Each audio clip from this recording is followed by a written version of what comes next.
Well, hello. Thank you for joining in. This is Steve with Three Feature Fishing. Let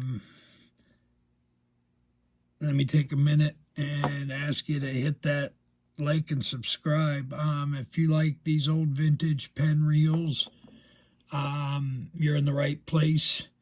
For those of you new to the channel, I'm Steve. I grew up with a surrogate dad that was a commercial fisherman. Then I got into commercial fishing, long lining, and then I got into charter boats in West Palm Beach. And that led me to the Bahamas, and that led me to Puerto Rico and Belize, all those places. But at any rate, that's where this comes from. Well, in 2020, I was paralyzed by an infection in my spine. I lost 3 vertebrae. I've had 3 failed back fusion surgeries. I have 2 20-inch rods and a 5-inch titanium plug where those vertebrae used to be. And by the grace of God, I'm learning to walk again. But this is why I got into the reels and doing videos, was during my recovery. Today we're talking about a Penn 750 SS. Originally, these were released in '78 as Reels of Champions. They had a black badge or tag. But at any rate, let's get to work on this one. I've already pre-assembled the silent anti-reverse and reverse, but I want to point out a couple things. One, this gets no oil. I put a drop of liquid Corrosion X, residual Corrosion X, heavy duty, in each screw hole. That's it. This is meant to be rinsed with water. If you put grease on this, sand is going to stick to it. Just a little tip. There's 1,001 ways to drive to Tampa. This is just my way. So I've saved us the 20 minutes it takes to assemble this. But just remember, this looks like a spinning sun, okay? And the waves of the sun, I always hold this reel leg or stand at 12 o'clock. They point away. The anti-reverse dog and spring and that sprocket go on at the same time.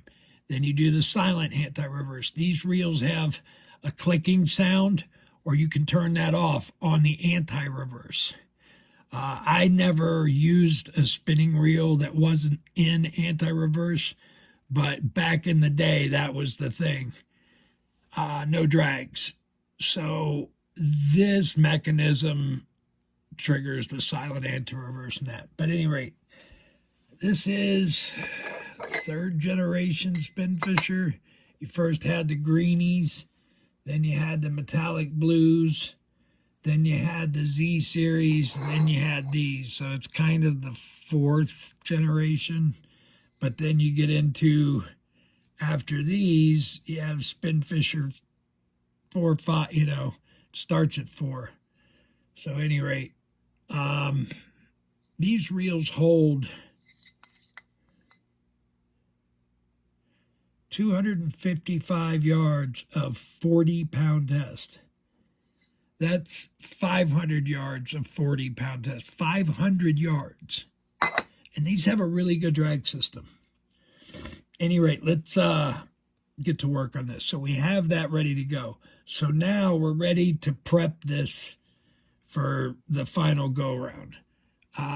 These bearings, I use this stuff 100% synthetic. If it's synthetic, I don't care who makes it. Let's take a little. Let me show you this Corrosion X. I was in skilled nursing and I saved all my medicine cups for something like this. And I have holes recessed. These are all parts. So I use a parts tray. Take pictures when you're doing these reels. Open it up, take a picture, remove a part, take a picture. Then when you go back to put it together, you have a chronological timeline of how they come out and how then you would put them back in. I'm seating this bearing in the reel body on the bearing side. This is just considered the bearing side because there's nothing else on this side. Okay, I'm going to do that. You go back and forth on whether you grease or oil. This Corrosion X is very residual. It's very waxy when it hits room temperature air. It does not melt. I use this on a Mercury 275 Black Max 2-stroke, and it did not melt off. I think that thing ran at 215. I forget. That was a long time ago. I'm also greasing the rails for what you might call the oscillating or the crosswind mechanism. So we take our crosswind gear. I've already prepped that by putting the Corrosion X in there. Take the crosswind gear and I run it around a few times, make it all happy. Okay, you want to leave that nub towards the rear. When you're working on this reel, you want to leave your anti-reverse over to the right. Okay, now we can get the crosswind block. I do put grease on this. I use Penn Precision. If you use grease, use real grease. Don't use car grease or white lithium. Just leave it alone if you're not going to use that stuff. I fill that little channel with grease, and that's all I do. I fill that little channel. Place that channel directly over top of the little nub coming out of the crosswind gear. Put that in there, and it really will only go in one way. I'm going to slide it back down. Okay, now because I know I can put the gear in after the shaft, some reels you cannot. The 550 and down, you cannot. You have to take the shaft out to get the main gear out. The size of that main gear. These things, they're just so good. Any rate, we're going to do just a little bit of grease because this goes in first, in through everything. Oh, no, we can't do the shaft. We haven't done the rotor. Silly Steve. We're going to put the rotor on, like I said. The rotor slips over. It is keyed somewhat into the anti-reverse, but they seem to go together rather easily. You grab this little nut. Some of these are flat on one side and rounded on the other. Some of them are rounded on both sides. I imagine they rounded them on both sides just so that it was, you couldn't miss. Putting it on. Take my handy dandy snap-on 1/4-inch drive, turn it to on, click, click, we put that away. Did a lot of neat stuff to this bench. You could see the holes and things. So at any rate, we got that in, and there we go. A little bit of noise, but it's 1980s. Okay, now do the shaft. And I lube the part that goes in first because that's where it's dry. I take a lot of Corrosion X on this. Using oil prevents that molasses feel in your spinning reels. Very few parts that need grease in these reels. If you're going to only use it during the summer months, there's no need for grease. It's not like you're out there pulling tuna.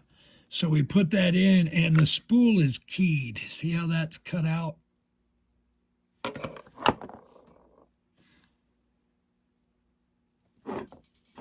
You slide that in, and as I'm sliding this in, I'm twisting it to make sure everything's good and goober-loobered. You make that flat part in that shaft line up with the aluminum crosswind block. Okay, and you take the cap and you put that on. And here's where I'm going to show you another little trick. Okay, where is Tiny Tim? In my lap. Okay, take your screwdriver, dip it in your grease. See that little itty bitty?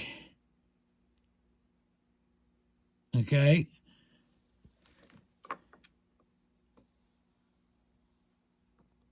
Take your tiny screw, never mind my dirty fingernails, and look.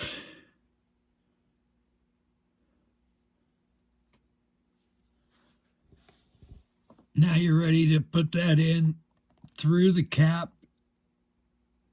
and into the crosswind block.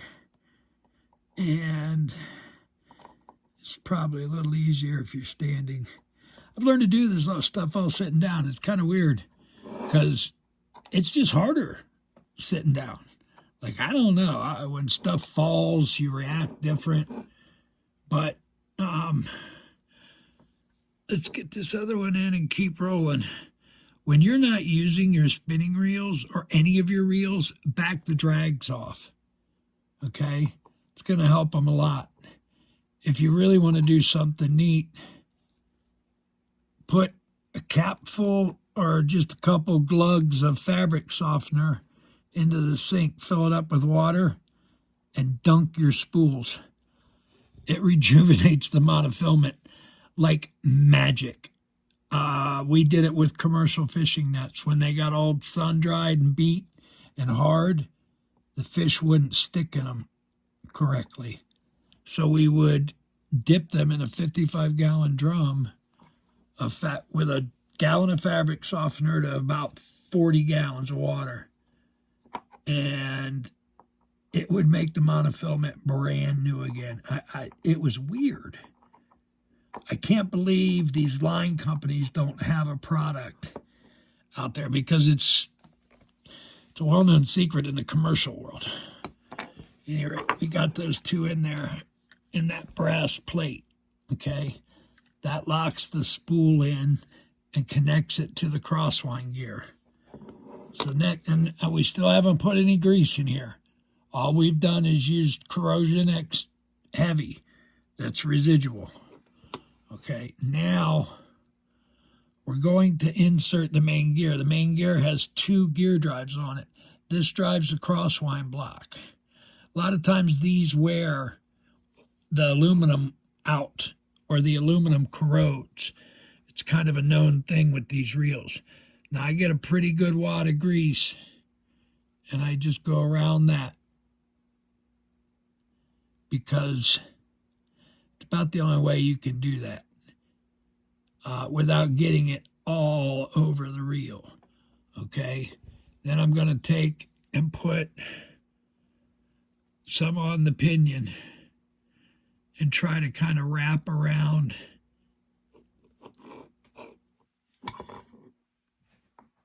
Put it on and just wrap around. Also, you put a towel down when you're working. If you put a towel down on your bench, parts don't go flying. Another little hint. Okay, and also we're going to lube around the very top of this main gear because, we're going to drop it. Because we're going to put it in the bearing that we seated just a little while ago. That's why I went ahead and seated that bearing in there, because it works as a guide. Look how easy that pops in. Now we come over to this side and we have this large brass screw. I think it's part 9A in the catalog. I dipped this in the Corrosion X,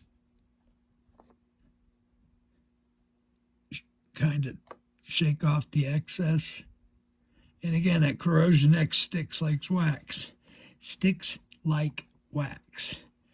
Now, this screw makes that main gear and this bearing all one piece. This is why these reels are so solid, this screw. Click, click. And really, this is where Fat Gus comes in. Use the right screwdriver. Okay. That's not holding the wheels of a truck on. Also, I am going to take and put, if you put it really good in just one corner like this, can you see that? If you put it really a good dollop right there, when you put it on, when you're twisting it, it spreads. You want to go backwards until it seats. These are all little tricks. This is aluminum on aluminum. You can cross thread it easy. So go backwards till it seats. Take it forward. See how it's tight? Get a grip on it and give it. And it's good. It's not holding the tire of the truck on. Okay, now you got all this side, and there's really not a whole lot to do. You can take a little bit of grease under here, because when that comes in contact with the pinion, it'll smooth it out. But grease is what slows these reels down, makes them feel sluggish.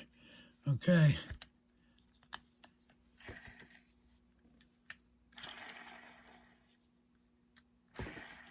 See, that's running out of steam. That's not something stopping it. All right, let's go. Side plate. Side plate fits on. You have 3 screws. I dip each screw in Corrosion X. I do this on every single reel that I rebuild. I dip every screw like this. If there's a drip on there, I try to get it in the hole. Corrosion X won't, grease will seize up. And I've had a few of these screws I've had to grind the top off of. I don't go all the way tight. When you have multiple screws, don't go all the way tight until they're all in place. Especially on these. If you like what you're seeing, please hit that subscribe, hit that like button. I'm going to be putting out a lot more material now. I'm getting ready to make a paint booth out of a refrigerator. If that's not redneck enough for you. Uh-oh, we dropped it. That's the only problem with doing this. There's always one. There can only be one. There can be only one. I get it. Obi-Wan Kenobi. What do you guys think of that new Eminem song? Oh, and the Wolverine Deadpool in July. Can't wait for that. I haven't been to a theater in 4 years. I'm in for a big change, I think, or a big surprise. So we're going to put these 3 screws in.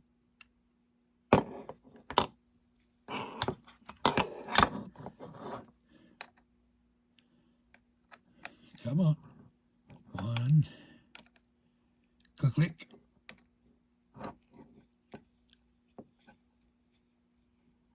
Click.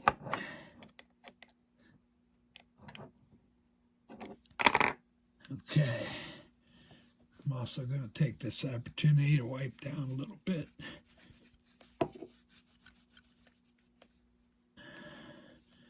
I also treat all my reels with nanotechnology sealant, hydrophobic stuff. At any rate, we're going to take our brush, get a dab of grease, go around this main shaft, and get the outside edge of get this outside edge and this shaft, because you're going to be putting in the last bearing. You can find me at Reef Reacher Fishing. Steve Miller, Reef Reacher, on Facebook. I run a Penn reel group. Put a little bit of grease in this one. I run a pen reel group called Real Pen Reels, and it's spelled REAL, Pen Reels. I don't do the goofy name stuff. But at any rate, we're going to put this bearing cap on, and it still has the felt washer in there that retains a little bit of oil and makes it a little more waterproof. So we go in until it's snug and then give it one good oomph. Then we put in our handle. These are always made so that when you reel forward, the handle gets tighter. All of them. Because if it didn't, every time you caught a fish, the handle would unscrew. I hate starting these. I gotta be honest.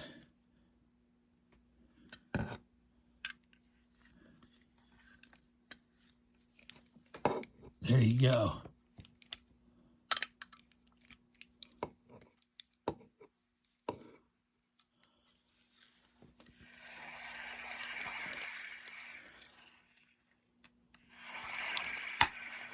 All right.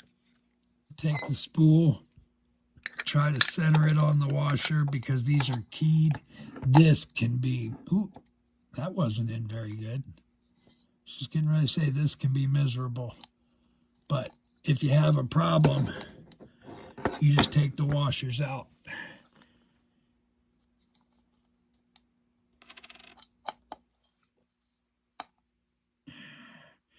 And I believe these are either 660s or 6-155. One of the two. Okay, now that's on. Then the octagon one goes in. Come on, you're making me look bad. There we go. Retaining spring. Oh, you're not in there yet. There we go. See, we try harder.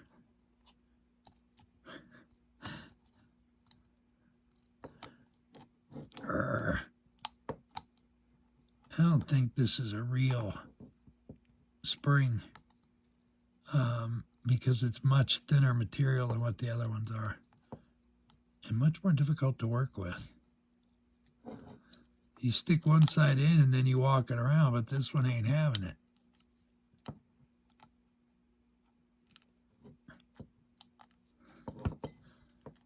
Gee whiz, guys, I apologize. If I could edit, I'd edit this part out and then push it down into, yeah. And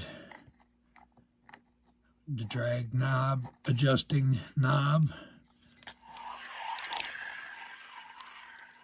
Because, I mean, I can almost keep it going with just the weight of the handle.